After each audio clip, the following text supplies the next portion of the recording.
Morning. So last week, at the 8 o'clock service, we, I guess, pulled a fast one on the 8 o'clock service because we didn't wear our robes last week at 8 o'clock. Now, that's a big deal. So I had to ask at the beginning of the 8 o'clock service how many people noticed and how many people did it bother. And there were a few hands that went up that said, yeah, it bothered me that you weren't wearing your robe. Now, the reason we don't wear our robes at the 8 o'clock is because it's hot out. And Diane last week almost passed out because or the week before she was so hot. That's the reason. But as I was thinking about this idea of robes and how people feel, I thought, gosh, that's silly that would bother somebody so much that they get distracted in worship. But when I came in at 8 o'clock this morning, I was sitting in this pew, and I looked up behind me, and I noticed I forgot to turn the cross on. And I thought, oh my gosh, the cross isn't on. What are we going to do? The light of Christ is not shining. What are we going to do? What are we going to do? And then so I went back and I said, Luther, I'm sorry, I forgot to turn on the cross. Can you turn it on? He turned it on. And then I noticed that the lights behind the flowers right there were not on either. So I got up to preach my sermon, and I couldn't stand it. I got up and I had to go plug the lights in as I'm giving this message. And I realized there are little things in worship that have to go right sometimes for me, and I get distracted if they're not. Like right now, I'm so distracted because the cruciform is back there in the back, and it should be right here up in front, and it's driving me crazy. And at 8 o'clock when we went and shared the piece, somebody also said, you know, Pastor Mike, you know what else is wrong up here at the altar is that the candles are turned just the wrong way, and it started to drive me absolutely crazy. And as I was thinking about it, this was happening as I was getting ready to deliver my message, and I thought, this is the perfect microcosm for how we want our faith life to go, isn't it? We want our faith life to be predictable. We want our faith life to look nice and neat. Everything has to be perfect. The candles have to be turned. Like, watch, I bet if I do this, that's going to drive somebody nuts. We don't like messiness in our faith life, right? We don't want our lives to look messy. We want everything to be neat. We want everything to be predictable. And when it's not, it throws us for a loop. I thought that it's just the perfect microcosm for how we want our lives to be. Now, we are looking, as Lim said at the beginning, we are looking at the story of Rahab. Last week we looked at the story of Esther. Today we're talking about Rahab. And to start off, I want to tell you just a little bit of a story, which I always do. So when we moved back to California, one of the first things that I was invited to do was preach at homecoming at my alma mater, California Lutheran University. And it was a great honor, and the sermon went good, and it was fun. It was the first time I'd been back to campus in 12 years where I got to see all of my friends. And as we're getting ready to leave campus after homecoming weekend, all of a sudden as I'm walking away, I hear this voice come from behind me go, "Mikey!" really loud. And as soon as I heard it, I knew exactly who it was. It was my good friend from college and my roommate my senior year, and the reason we're not friends anymore is because he was my roommate senior year. Brian. Now, I told you about Brian before. Brian was a philosophy major, which basically means every question is answered with a question, and no matter what you do or where you go, he's constantly asking the question, why? Why this? Why that? Why you do that? Why are you taking that class? Why are you a religion major? Why are you religion? He would just drive me crazy. I love the guy. But one of the other things you need to know about Brian is that he will tell you just how awesome he really is. So the first week that I ever met Brian, one of the first things that he ever said to me was, do you know how many scholarships I turned down to come to this school? And I thought, that's funny. Do you know how many schools turned me down before I got to Lutheran University? And that was kind of how Brian lived his life. He wanted people to know how awesome he was. He wanted people to know. And so I kind of expected that was the direction that this conversation was going to go. Again, you have to know Brian, you have to accept him, and you have to love him. So he started talking to me about his life, and he goes, did you know they asked me to be on the alumni board? And I said, no, Brian, that's awesome. Congratulations. And he goes, well, but I know the reason. They just want my money. They just want my money. They just want my money. He mentioned his money 5 times in the span of 6 minutes in our conversation. And he said, but I'm not going to give them a dime. He said, because I'm saving up my money because one day I want to come back here and I want to name a building after myself. I want to be able to give enough money so that I can have a building named after myself. And I thought to myself, well, it's too bad we don't have horse stalls anymore because I can think of the perfect building to put your name on. Now, I can stand up here and continue to criticize Brian for wanting to have an impact and for wanting his legacy to be made known and for wanting to know that he won't be forgotten. But isn't that what we all want in our lives? In one way or another. We want to know that we won't be forgotten. Most of us want to leave this world a better place than when we found it. I would say that's true of most people here. We want our kids to have a better life than we did. Who doesn't want to make a difference in this world? Who doesn't want to make a positive impact on this world? But the question is, how do we do that? How do we as followers of Christ make a positive impact on this world? And might I suggest this morning to you that we learn a lesson from a prostitute. The story of Rahab. All this month, as Lynn said, we're looking at women in the Bible, and the reason we're doing this is because the stories of women in the Bible may not have the popularity, they may not be as well known as the stories of some of the titans of faith, but they are just as critical and play just as an important role in the story of God. If you were here last week, you heard the story of Esther. Esther was a woman, a Jewish woman who was the most beautiful, who was determined to be the most beautiful woman in the land, fit for a king. And that's exactly what she was. She was made queen because of how beautiful she was. She was a woman who had anything and everything she ever wanted. She had people waiting on her hand and foot. Whatever she wanted, she lacked nothing. But she was willing to give it all up and to risk her own life to save the lives of her people. She had an amazing story. And so we moved from that, a woman who had everything in her life, to a woman who had very little in her life. To a woman who put herself up for sale.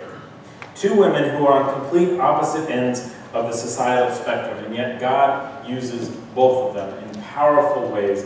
And I would argue God used both of them so that we could be sitting here and preaching and talking about our God here and now. One woman who could have anything she wanted, and another woman who could be had by anybody who wanted her. The story of Rahab is found in the book of Joshua. Now, I want to set this up just a little bit. If you're not sure exactly where Joshua falls in the Bible, it comes right after Deuteronomy. And what happens at the end of Deuteronomy is Moses has just died. That's the story of Moses' death. If you don't know the story, it's kind of a bummer story if you think about it. Moses is there with God, and he's talking to God, and God says, "Hey, Moses, come here, I want to show you something." And God takes Moses up to the top of this hill, and he goes, "Hey, you see that land out there, way out there in the distance? That's the promised land. That's what you've been waiting for. That is why your life was spared as an infant, Moses. That's why you were allowed to grow up in the house of Pharaoh. That's why you were called by me in the burning bush to go back to Egypt and to bring your people out of the land of Egypt. That's why you wandered around for 40 years in the desert. Moses, everything that you've done, your life's mission, what you've been waiting for, what you've been working for, what you've been leading people for, there it is, Moses. Get a good look, because you don't get to go." It's a bummer. Moses had done his entire life, had gone his entire life. He led the people out of Egypt to the promised land. And there he was within walking distance of the promised land. And God says, "Sorry, you just get to see it." And Moses dies before he's able to go into the promised land. I think that's kind of a bummer, but what that tells me is that God is a generational God. And what God promises in Moses, he fulfills in generations to come. Because it was Joshua who led the people into the promised land. So that's where we are. That's where Rahab falls in our story, in the story of the Old Testament, right after the death of Moses, and just before the people go into the promised land. We're told that God comes up to Joshua, who was an assistant of Moses, and says to him, "Okay, Moses is gone, now you're up." It's kind of like Steve Young being called to replace Joe Montana. Not as good as, but still got the job done. Joshua gets this big mission to go and to bring the people into the promised land.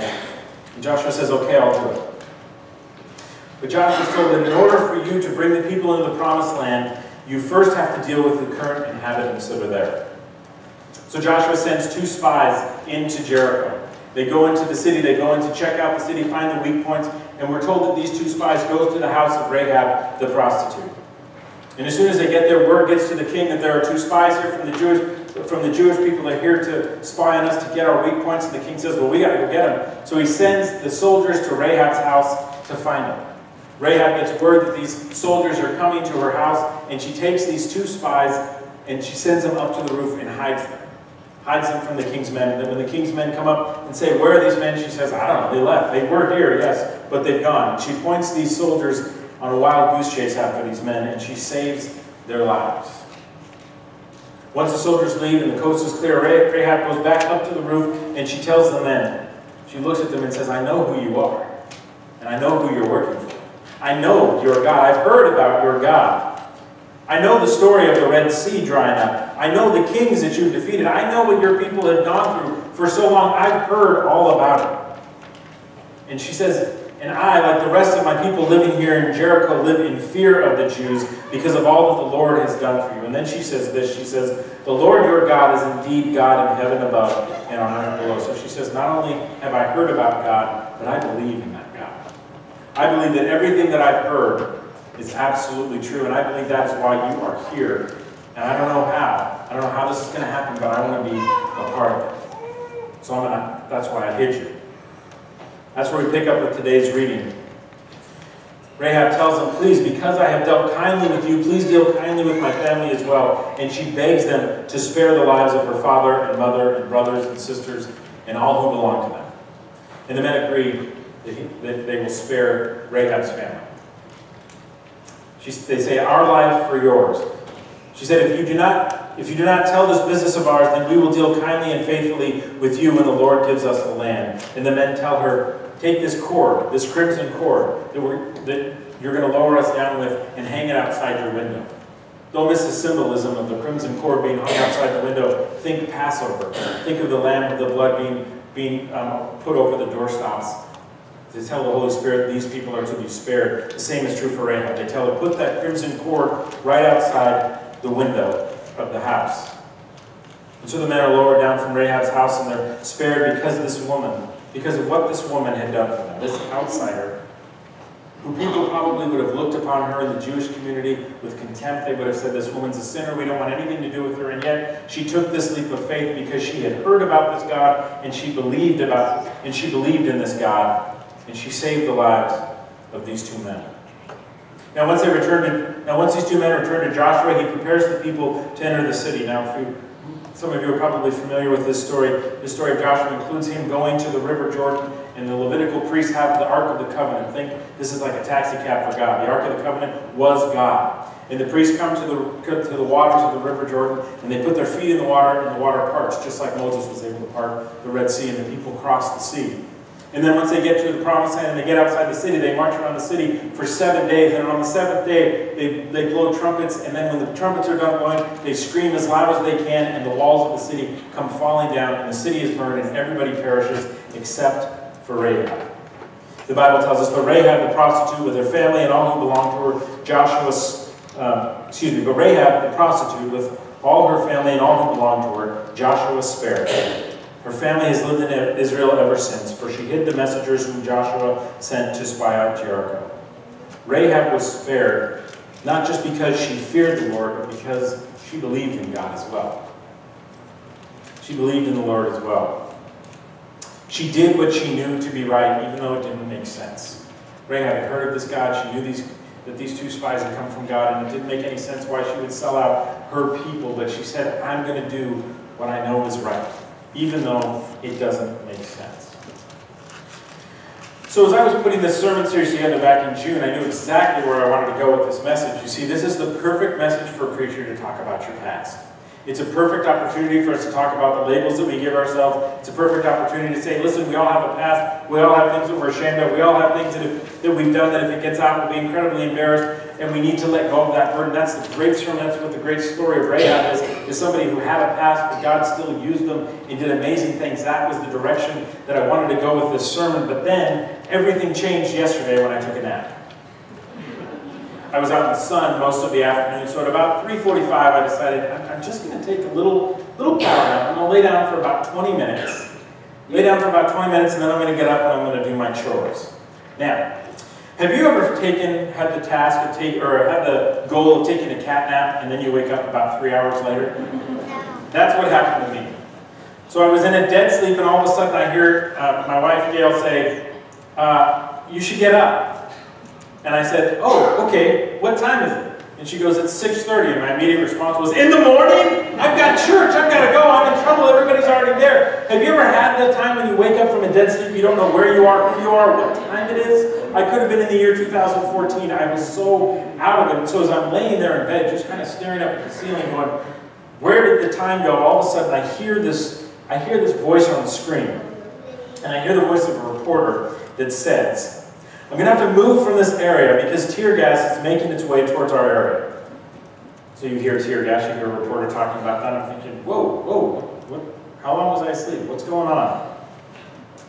And so I focused my attention to the TV screen and I saw the rioting that was going on in Virginia. Major rioting. And I had one of those moments where I'm sitting there trying to wake up, but also having this inner dialogue in my head. And basically what I was saying, the church version of what I was saying is, seriously, this country has lost its dang mind. This country has lost, this world has lost its dang mind. And I heard a gal being interviewed after that, and she said something along the lines of, we're just here because white lives matter too, and God has chosen this country and my people for a revolution. God hasn't forgotten about the white man. I thought to myself, what in the world am I listening to? That is one of the worst things what am I listening to? I'm always struck by people who claim who God loves and who God doesn't. Because when people say, well, God loves these people, what they're really saying is, my God has limits on his love. And I don't think God has limits on who he loves, where he loves, how he loves, or anything like that. Always strikes me when people say that. So what this woman was saying is, God only loves this country and my race of my people. And my first reaction was simply, probably what you do sometimes when you hear ridiculousness like that, is to turn it off and to ignore it. And to say, you know what, not my problem. I don't even want to know what's going on east of Visalia, let alone what's going on east in Virginia. East, yes, okay.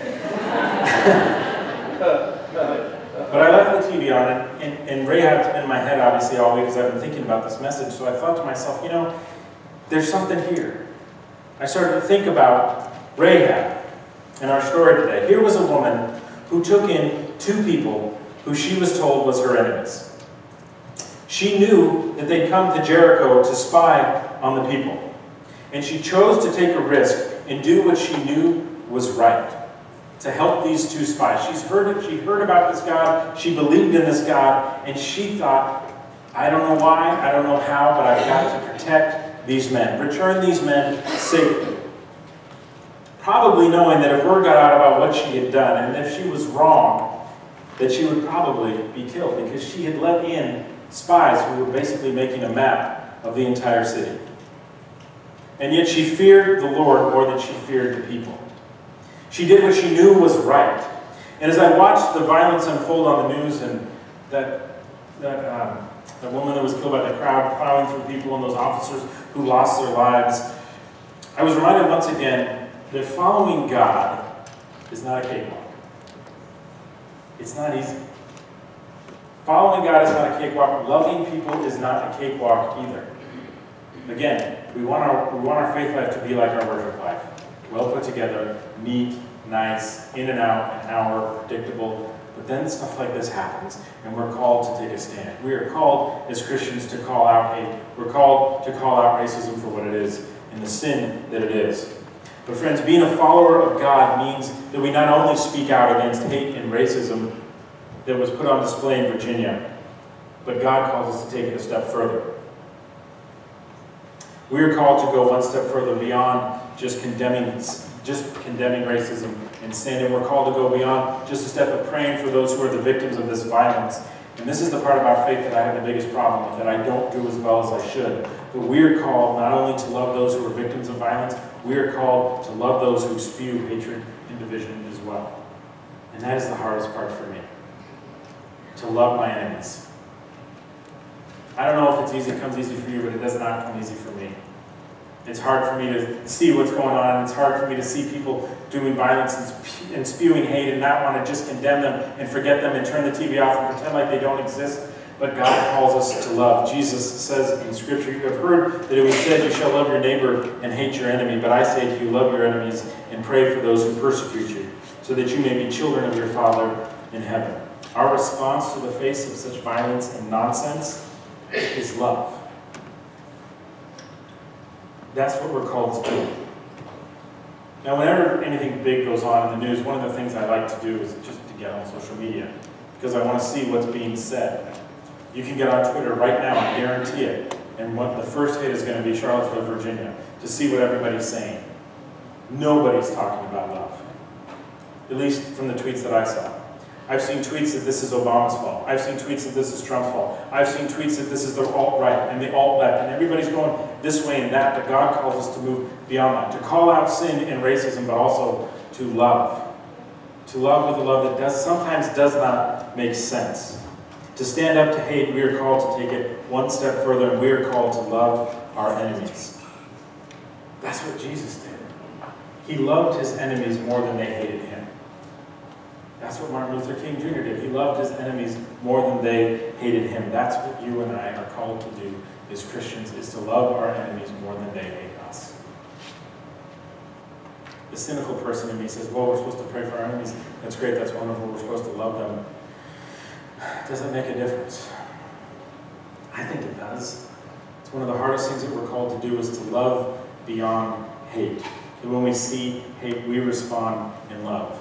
To not remain silent, to call it out for what it is, but then to go that step further that we're called to do, and maybe not even make sense, to do something that may not even make sense to us, but we know is right, and that is to love. Our response to hate should be love.